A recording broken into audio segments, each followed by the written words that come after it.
Hello guys, how are you? So finally 2020 comes to an end. इस साल hospitals की बुरी हालत से लेकर फार्मर्स के बुरे समय तक सब कुछ जनता के सामने आया। हमने सब देखा, सब समझा, हमने अपने अपने तरीके से हर एक टॉपिक पर बात करी। लेकिन क्या हो अगर मैं कहूँ कि कुछ स्टोरीज ऐसी भी हैं जिनके बारे में किसी ने बात नहीं करी। वो स्टोरीज है हमारे देश के कुछ ऐसे सुपर हीरोज के बारे में जो इस पेंडेमिक वाले टाइम में जहां भी गए वहां मैजिकली सब कुछ ठीक कर दिया। लेकिन उन सबकी स्टोरीज देश के यूथ तक नहीं पहुंच पाती है। क्यों? क्योंकि वो नेगेटिव नहीं है और पॉजिटिव स्टोरीज इतनी आसानी से सामने नहीं आती, उन्हें सामने लाना पड़ता है। तो यार मैं बात कर रहा हूँ हमारे देश के कुछ बेस्ट सिविल सर्वेंट्स की जो रियली में हमारे देश के लिए सुपर हीरोज हैं। तो कौन है वो सुपर हीरोज? उन्होंने ऐसा क्या कर दिया इस कोरोना काल में, और जो किया उससे किसको कितना और क्या फायदा हुआ?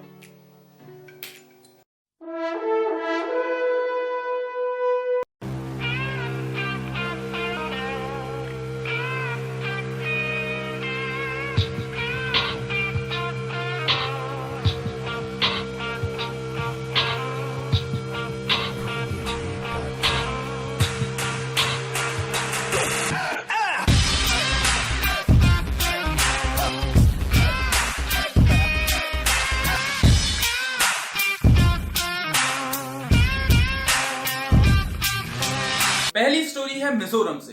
गाइस, हमें दिखना भले ही अब शुरू हुआ हो, लेकिन ये किसानों की प्रॉब्लम कई सालों से चली आ रही है। खेती ना हो पाना, खेती हो जाए तो उसे बेच ना पाना, बेचने जाए तो सही रेट ना मिल पाना, और ना भी बेचे तो स्टोर करने की जगह ना होना। तो इस कहानी की शुरुआत होती है मिजोरम के डिस्ट्रिक्ट सिया से। सिया डिस्ट्रिक्ट के 100 फार्मर्स कोवाइल स्केल की एक hottest chilli that is the bird's eye को ग्रो करते थे। द बर्ड्स आई दुनिया की सबसे तीखी और सबसे महंगी मिर्ची में से एक, लेकिन फार्मर्स इसे मंडी में जाकर बस 50 से 100 रुपए किलो तक बेचते थे। स्पॉइलर अलर्ट, आज मार्केट में उसी मिर्च की कीमत 1200 से 1400 रुपए पर केजी है। ये हाल था वहां के किसानों का। एंड ऐसा हाल क्यों था? क्योंकि सरकार ने किसानों के फायदे के लिए स्कीम्स तो कई सारी बना दी, लेकिन उसे किसानों तक पहुंचाएगा कौन? वो काम भी सरकार का है। जब तक किसान किसी स्कीम के बारे में अवेयर ही नहीं होगा, तब तक वो उसका बेनिफिट कैसे उठा पाएगा? वो बेचारे 3 महीने तक मेहनत करके इस फसल को उगाते थे एंड एट द एंड उन्हें 50 रुपए केजी के हिसाब से मंडी में जाकर बेचना पड़ता था। क्यों?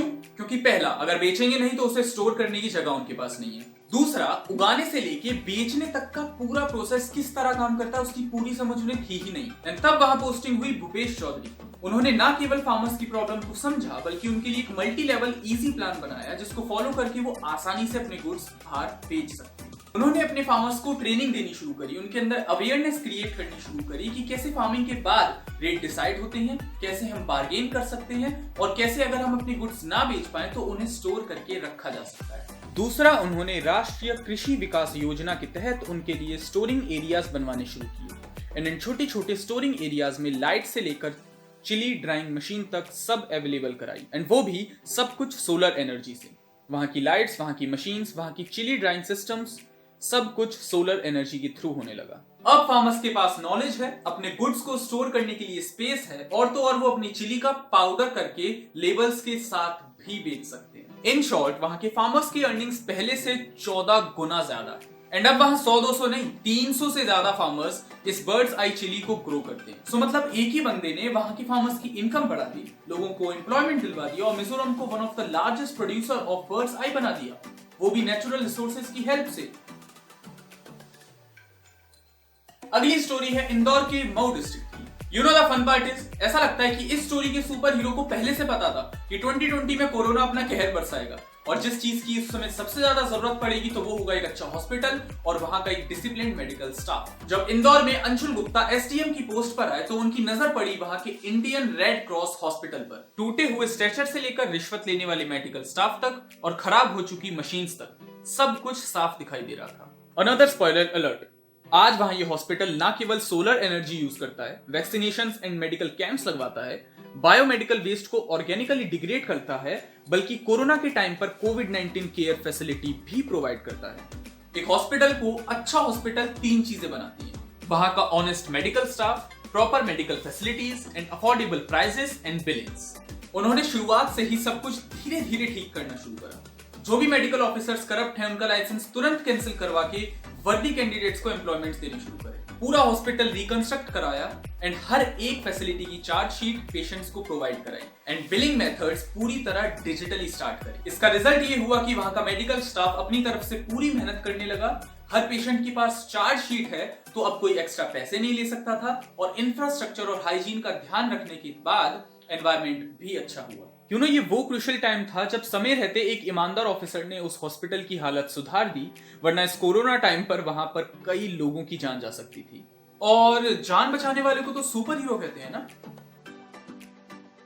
नेक्स्ट स्टोरी स्टार्ट करने से पहले एक छोटा सा सवाल, अपने जिले के अधिकारी के काम से खुश होकर गांव का नाम उसके नाम पर रखते हुए अपने मूवीज में तो देखा है, पर क्या ये सब होते हुए आपने रियल लाइफ में देखा है? Spoiler alert, this time I am talking about a super heroine. Telangana के आदिलाबाद डिस्ट्रिक्ट के लोगों ने हमेशा से बस लड़ाई, दंगे, अनएम्प्लॉयमेंट और गरीबी देखी है, पर फिर वहां पोस्टिंग होती है आईएएस ऑफिसर दिव्या देवराजन की, जो विद इन अ मंथ्स वहां की लैंग्वेज सीख जाती हैं ताकि लोगों के बीच रहकर एक ऑफिसर की तरह नहीं, उनके फैमिली मेंबर की तरह उनकी प्रॉब्लम समझ सके। जब इतना बड़ा ऑफिसर अपनी ड्यूटी से लेकर एक अच्छे इंसान होने का फर्ज जनता के बीच रहकर निभाता है तो कहीं ना कहीं लगता है कि देश और अच्छा बन सकता है। उन्होंने विद इन 3 मंथ ना सिर्फ वहां के आधे से ज्यादा लोगों को एम्प्लॉयमेंट प्रोवाइड कराई, बल्कि अलग अलग ट्राइब के लोगों को उन्हीं की लैंग्वेज में पढ़वाना शुरू किया, और इसका रिजल्ट ये हुआ कि उस गांव को आदिलाबाद की वजह से नहीं, उनके नाम की वजह से जाना जाता है। वहां के लोगों ने उस गांव का नाम दिव्यगढ़ रखा और उन्हें ऑनर किया। ऐसे ही कई सुपर हीरोज हैं जो समाज के ऊपर नहीं, समाज के अंदर रहकर जनता की बात समझते हैं